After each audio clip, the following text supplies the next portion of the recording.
ரமேஷ் அவர்களுடைய அம்மா சமையல் வேலை செஞ்சிட்டு இருக்காங்க. என்னுடைய வீட்டுல இருந்து 3வது வீட்டுல அந்த அம்மா சொல்றாங்க, தம்பி வாழ்த்து வாங்க வந்தேன், 8 மணிக்கு கிளம்பணும், நான் சமையல் வேலை பண்றதுக்கு. என் புள்ள எம்எல்ஏ ஆயிட்டான், ஆனா நான் சம்பாதிக்கணும்ல.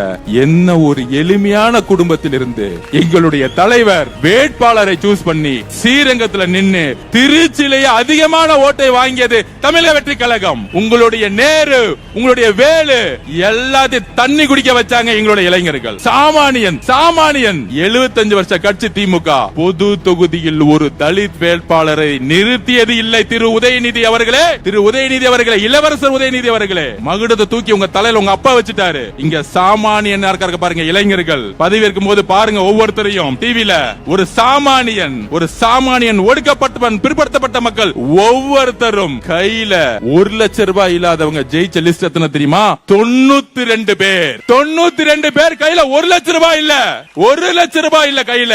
சொல்லி வச்ச மாதிரி இது புரட்சி இல்லையா? திமுக சமூக நீதினு சொல்றீங்களே, எங்கேயாச்சும் தலித் சகோதரர்களை பொது இடத்துல நின்னு தைரியமா ஜெயிக்க வச்சிருக்கீங்களா? எங்க தலைவர் விஜய் அவர்கள் தலித் சகோதரர்களை பொது இடத்துல நின்னு ஜெயிக்க வச்சிருக்காரு. எங்க உங்க சமூக நீதி?